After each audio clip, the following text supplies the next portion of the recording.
അപ്പോൾ നമ്മൾ ഐശ്വര്യത്തിൽ നേരെ കഴിഞ്ഞിട്ട് നേരെ നമ്മൾ ഉപ്പിലിട്ട് തിന്നാൻ പോയി. നമ്മളെ വേപ്പൂര് തന്നെ, വേപ്പൂര് കൗണ്ടറൊക്കെ അടിപൊളിയാക്കി ഉണ്ട്. വേപ്പൂര് ബൻ സെറ്റപ്പ് എന്ന് പറഞ്ഞാൽ ബൻ സെറ്റപ്പാണ്. അങ്ങനെ ഏതായാലും ഉപ്പിലിട്ട് ആദ്യം കരിച്ചൊക്കെ എടുത്ത് എല്ലാ ഉപ്പിലിട്ട് ഐറ്റംസും ഭാരി കേട്ടിട്ടുണ്ട്. അത് വേറെ കാര്യം. ഇവന് പിന്നെ ഏതും പോകും, അതുകൊണ്ട് തന്നെ പറഞ്ഞിട്ട് കാര്യമല്ലോ. അങ്ങനെ ഞാൻ ഉപ്പിലിട്ട് വല്ലാന്നെങ്കിൽ ഈ എരിവും സാധനം കയറി കഴിഞ്ഞാൽ എരിച്ചിലും മുറിച്ചിലും എടുക്കേണ്ടത്. ഇപ്പോൾ പിന്നെ പ്രശ്നമൊന്നുമില്ല കേട്ടോ. പിന്നെ നമുക്ക് അധികം വെള്ളം കുടിച്ചു, ഇപ്പോൾ വെള്ളത്തിൻ്റെ സമയമാണല്ലോ, അതുകൊണ്ട് വെള്ളം ഭാരി കുടിച്ചു.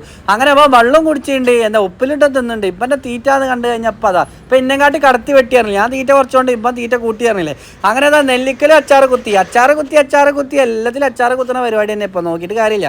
അങ്ങനെ ഏതായാലും നിങ്ങളൊക്കെ പോകുമ്പോഴേ ഒന്ന് കയറുക, ഇങ്ങനത്തെ ഒന്ന് തിന്ന് നോക്കുക. ഇതൊക്കെ ഭയങ്കര രസമുള്ള പരിപാടി കേട്ടോ. കാരണം ഇങ്ങനെ തിന്നുകൊണ്ട് കയറുന്ന പ്രത്യേക രസം. പിന്നെ ഏറ്റവും കൂടുതൽ രസം എന്താ വെച്ചാൽ സിനിമക്കൊക്കെ പോകുമ്പോൾ ഇങ്ങനെ എന്തെങ്കിലും സാധനങ്ങൾ തൊള്ളയിട്ട് നോക്കണം. വല്ലാത്ത രസമുണ്ട്.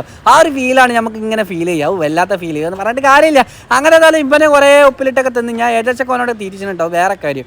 അങ്ങനെ ഏതായാലും ഇനി അത് കഴിഞ്ഞിട്ട് ഞാൻ അടുത്ത എന്തെങ്കിലുമൊക്കെ തപ്പാൻ പോകണം. അതാണ് നമ്മളെ